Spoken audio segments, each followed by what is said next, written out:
Hey, Stella here! Today we are going to explore Krautrock.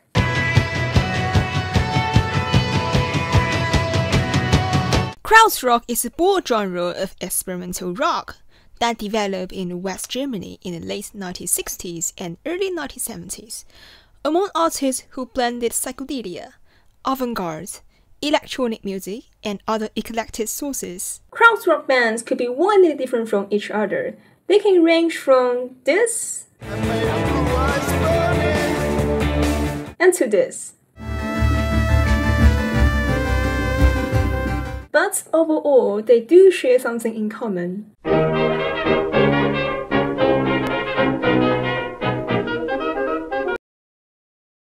Breaking conventions, away from traditional blues roots. Blending psychedelia with electronic music, common use of Mozart beats and synthesizer, detached, cerebral, and otherworldly. Okay, class finished. You can go home and play video games now.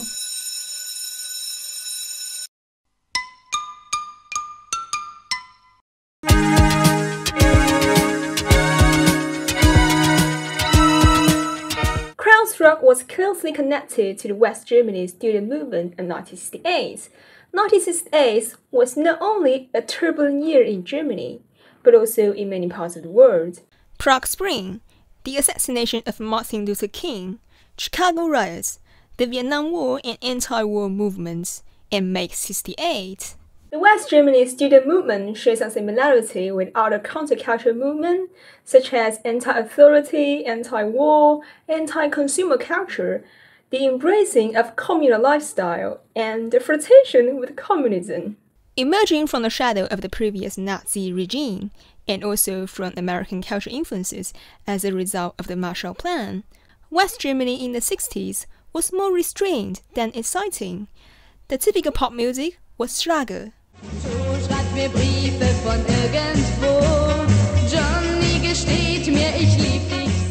Which young people at the time did not find as cool as the Beatles or the Velvet Underground.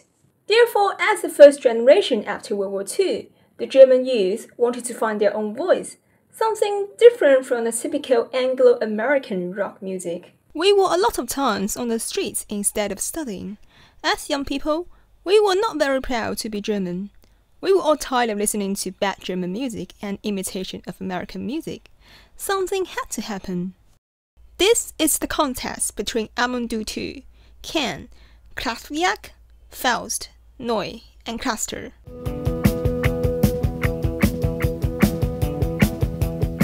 The term Krautrock was coined by a British journalist at first, and the term Kraus was taken from a German dish, the Sauerkraut. By the way, I don't speak German at all, so please forgive my German pronunciation in this video. Yeah. So Kraut is used in English language context to refer to a German, so that's Krautrock. Basically like German rock. Krautrock is like Britpop, it's a musical movement of a specific era and location. So basically, Krautrock means various avant-garde German musicians dating from 1968 to the student movements to 1977, the year of German autumn. The English author Julian Cope said, Krautrock is a subjective British phenomenon. Imagine labeling the Velvet Underground and Captain Beefheart as reductive as something like Burger Rock, or Pink Floyd and David Bowie as Fish and Chips rock. I got some more of something like this on screen for the future lady journalist. It's ironic how those German bands wanted to step away from Anglo-American influence, yet their legacy today is mostly defined back and remembered through the lens of English language words. Krautrock bands are influenced by musik concrète, free jazz, minimalist composers, Frank Zappa, and the Velvet Underground.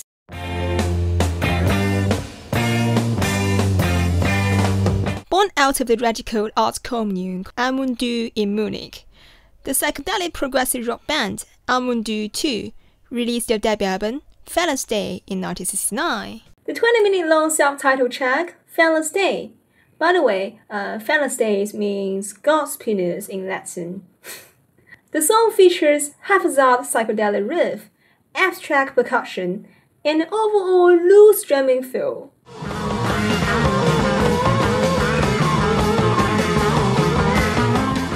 Their second album, Yeti, from 1970, consists of 2 discs.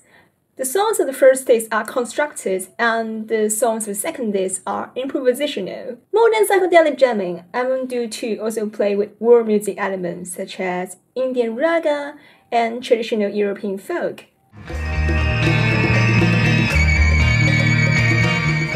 I apologize for drawing some lazy stereotypes, but let's be honest, Amon Düül II are basically 60s hippies, just fusing different influences and just play whatever they want. Which is not necessarily a bad thing, of course.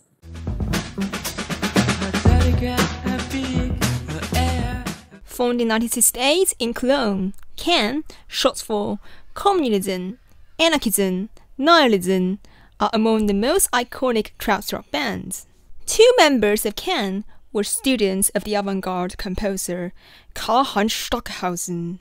Can released 3 highly influential albums between 1971 and 1973, Tago Mago, Ege Banyaza, and Future Days, with the Japanese busker Reimu Suzuki as vocalist. Influenced by James Brown, Sly and Family Stone, Miles Davis, and the Velvet Underground, Can blend elements of psychedelic rock, funk, avant-garde, and free jazz. The 18-minute-long song, Hallelujah, is long improvisations building around hypnotic funk rhythm.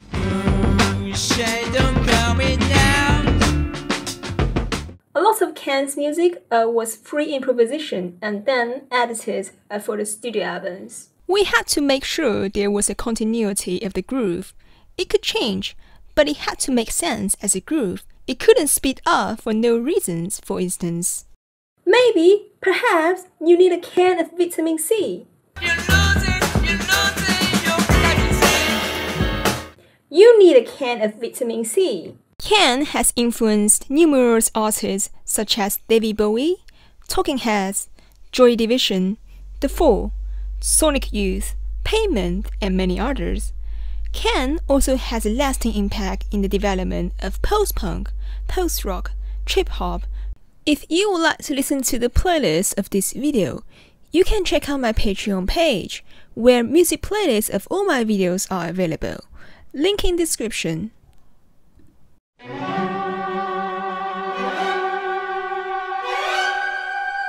You are also welcome to join Stellar's Encounter Discord community.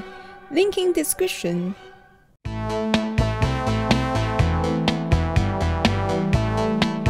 Kraftwerk, the band famous for their synth-pop electronic sound and Spots' robotic representation, actually started out as a free-form experimental band with a scruffy art school appearance in 1970 in Düsseldorf.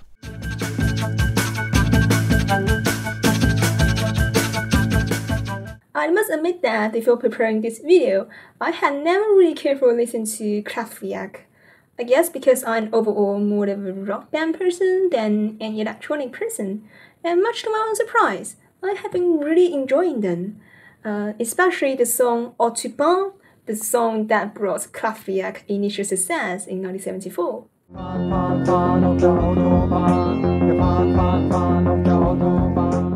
Autobahn features a steady and serene rhythm to describe the flowing states when driving on the motorway.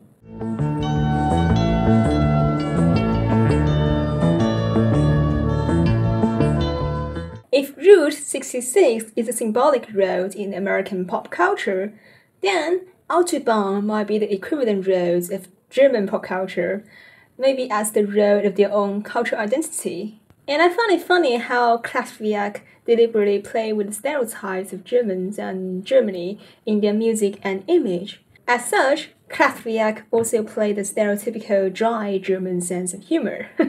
While Kraftwerk directly shaped the sound of the 1980s pop and pioneered synth-pop, techno, and disco, their signature albums are not, in fact, actually the most representative krautrock.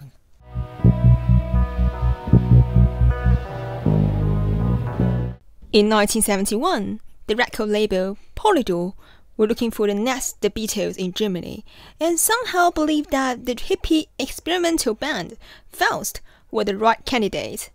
Polydor offered Faust a fortune, and Faust took the money and went wild in the countryside, and created their self-titled debut album.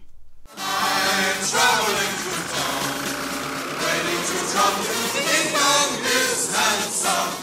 Faust don't really have commercial appeal, and are closer to the Velvet Underground or Frank Zappa rather than to the Beatles, with their use of tape experiments and distorted droning noise.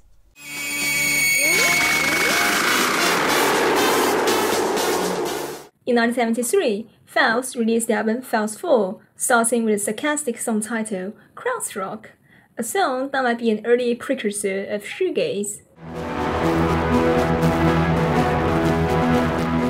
Faust are a mix of funny and serious and are just uniquely themselves.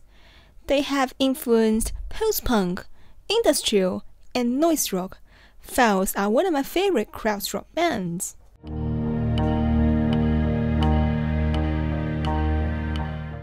Another personal favorite krautrock band are Neu, formed in 1971 in Düsseldorf. Two members of Neu, Klaus and Michael Rother, were also in Kraftwerk in the early days. Neu are famous for their motoric beat, a minimalist 4/4 beat that has hypnotic forward flowing.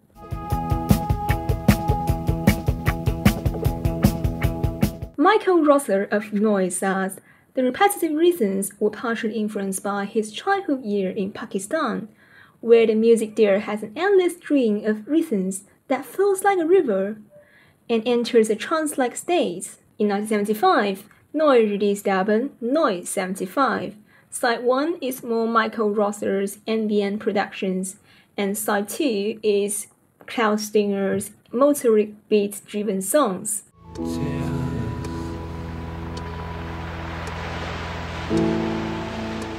Michael Rother and Klaus Dinger's separate musical directions also led to another two krautrock bands, Harmonia and La Düsseldorf. Neu's philosophy of repetition has had a lasting impact and influenced Iggy Pop, David Bowie, Sex Pistols, Stereolab, Tortoise, and many others.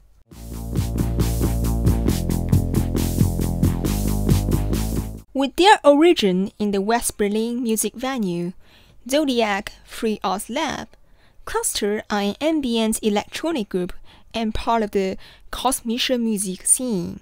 Kosmische music is used to describe 1970s German electronic music with a spacey sound, such as Tangerine Dream, Ashra Tempel, and Klaus Schulze's solo career. From Aphex Twin to the Chemical Brothers and Daft Punk, Kluster created that playful electro-pop dynamic back in the early 1970s. In 1977, Kluster and Brian Eno collaborated a gorgeous album called Kluster and Eno. If you like Brian Eno, don't forget to check it out.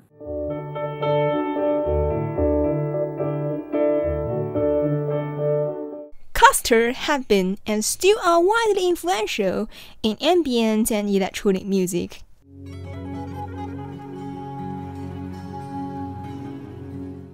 Popol, an ethnic fusion band who are regarded as the precursors of contemporary world music and New Age.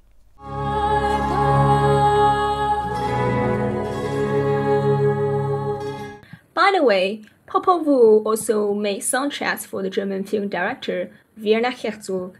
Werner Herzog is also part of the new German cinema, a movement that is kind of equivalent of krautrock in film among the post-war German generation. My favorite film director, Wim Wenders, also belongs to this group. I have more canned LPs, CDs, SACDs, and videos than anybody else in this country. I love him dearly.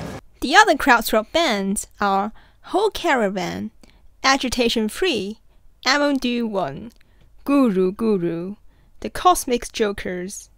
If there are other krautrock bands I haven't mentioned and you think are worth a listen, Please comment down below. If you have watched this far, you must already know that Krautrock is very influential in modern music. The most obvious example is David Bowie, a huge advocate of Krautrock, who famously moved to Berlin and created his Berlin Trilogy in the 70s. Krautrock's influences can also be heard in punk, post-punk, new wave, electronic, ambient, post-rock, noise rock, and shoegaze. Krautrock bands turned their lack of blues roots into their own advantage of boundless experimentation and creativity. When you have nothing to lose, you might end up winning. Okay, so if you like this video, please give a like button down below, and also welcome to share your thoughts in the comment section down below as well. By the way, I moved closer to the bed and more away from the window because it's really noisy outside. Thanks for watching, see you in the next video, bye bye.